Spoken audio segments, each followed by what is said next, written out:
We are commonly told the eyes are the doorways or the gateways to the soul. What does that really mean? So let's talk about the eyes and the whole upper face when we get back. When we talk to people, when we talk to our family, our friends, typically what we're doing is we're looking at our eyes when we converse.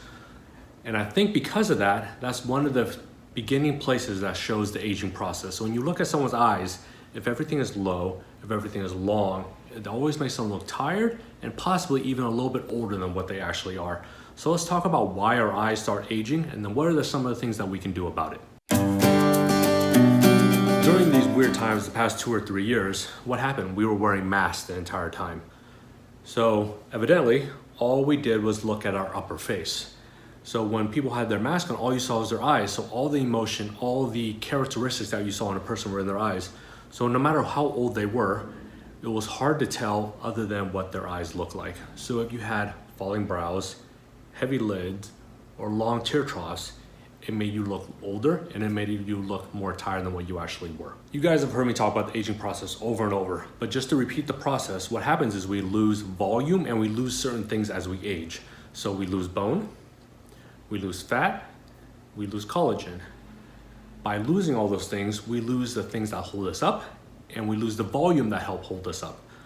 In looking at our temples, when you hollow in the temples or you lose collagen in the temples, gravity takes over and the skin begins to descend. One part is the eyebrow starts curling into that temple hollow, which I'll pull up a picture.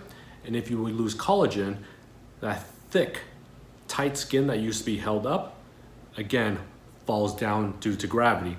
So I'll show, hopefully, representation with photos and the representation with myself. Younger, older, younger, older. So volume loss in the temple, skin and brow curls down. Loss of collagen in that area, loss of that elasticity and that rebound, and the skin becomes thin and loose, and again falls back down. Bottom part of the eyes, the tear troughs. Part of the aging process is bone loss. So the orbital rim, you can feel it. Track this circular rim around your eyes. When we're younger, it's a lot smaller. So everything is held tight and firm. As we age with that bone loss, it gets bigger, bigger, bigger. So your orbital rim that used to be up here, right up tightly against your eyeball, begins to fall, fall, fall, and sag. Loss of collagen, loss of muscle, loss of fat. Again, we have less skin and structural support. Our eye begins to fall and descend and make us look tired. So combining the two issues, falling of the upper eye, falling of the lower eye, just makes us look more tired and aged. So how or what are some of the things we can do to help correct or reduce the signs of aging, thus making the gateway, the doors to our soul, look a little bit fresher, brighter, and happier? I like to treat from the top down typically, because I want to bring everything vertically. As we talked about previously, if you have marionettes, the last thing I want to do is just pump you full of fillers here. Because most of the cause, most of the result starts from the top down, and all this heaviness from the lower face is the result of aging and not necessarily what we're seeing is going on. If I'm hollowing in the temples here, I want to fix that hollow first. What do we do for a hollow? By definition, we take a filler and replace that volume loss. So simplistic way is just take a hyaluronic acid filler. And I'm sorry, there's a trash can guy right outside going on right now. But if you take fillers and you put it right here, you volumize that area, replacing the volume loss, continuing the natural facial shape of your face. And then by filling that volume, you slowly lift and support that eyebrow area. The other way you can volumize that area is using Sculptra. So Sculptra, we've talked about what it does is it's a medication that helps you build your collagen.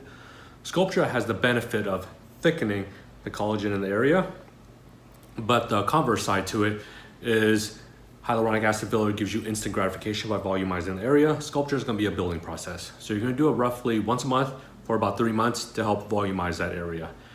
The way I pick and choose whether I'm using Sculptra or just a traditional filler is how hollow is the area.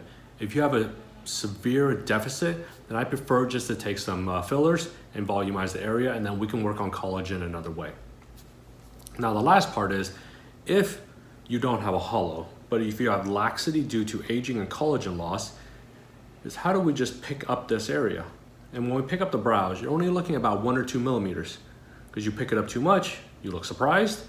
And if you don't pick it up enough, then you're not really affecting change. So 1 to 2 millimeters is what you're shooting for.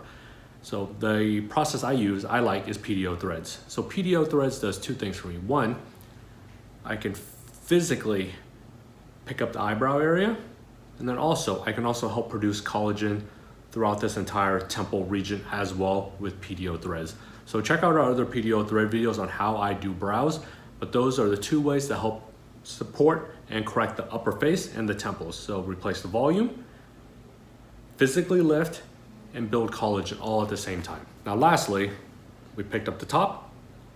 How do we correct the bottom? If you have a hollow, again, take fillers and replace the volume loss.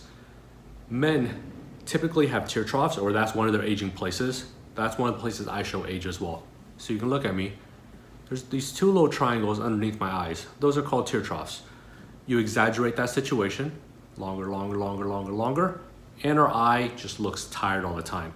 So take fillers and fill this little tear trough area, and I'll pull up some photos as well, but by correcting those tear troughs, you're bringing this heaviness back up and you're closing that gap for the eye, so the eye looks tighter. That's what you're trying to do.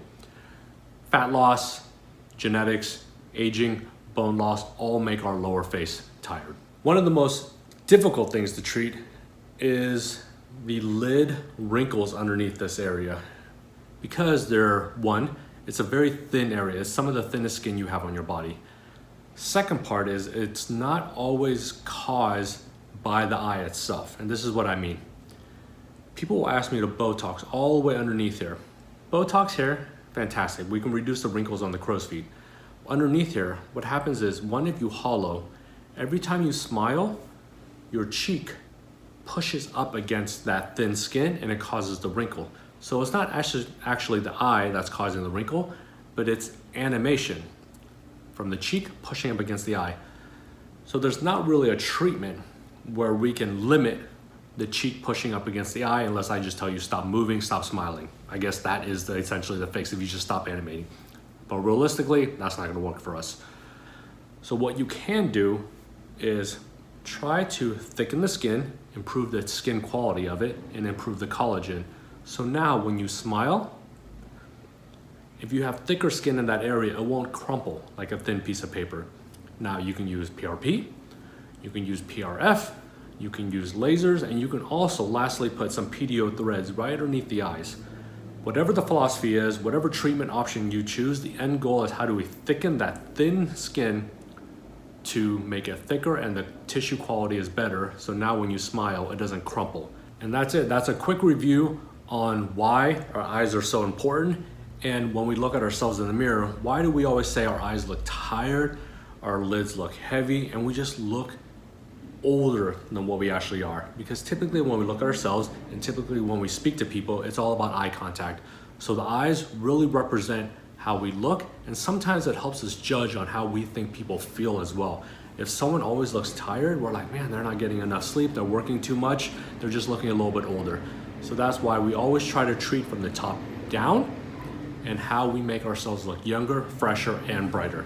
So don't forget to subscribe, don't forget to give it a thumbs up, and then check out all our other videos as well on more educational pieces that encompass the whole face, and then we talk a lot about the body as well. I'll see you guys soon on the next episode of XO Medical Spa.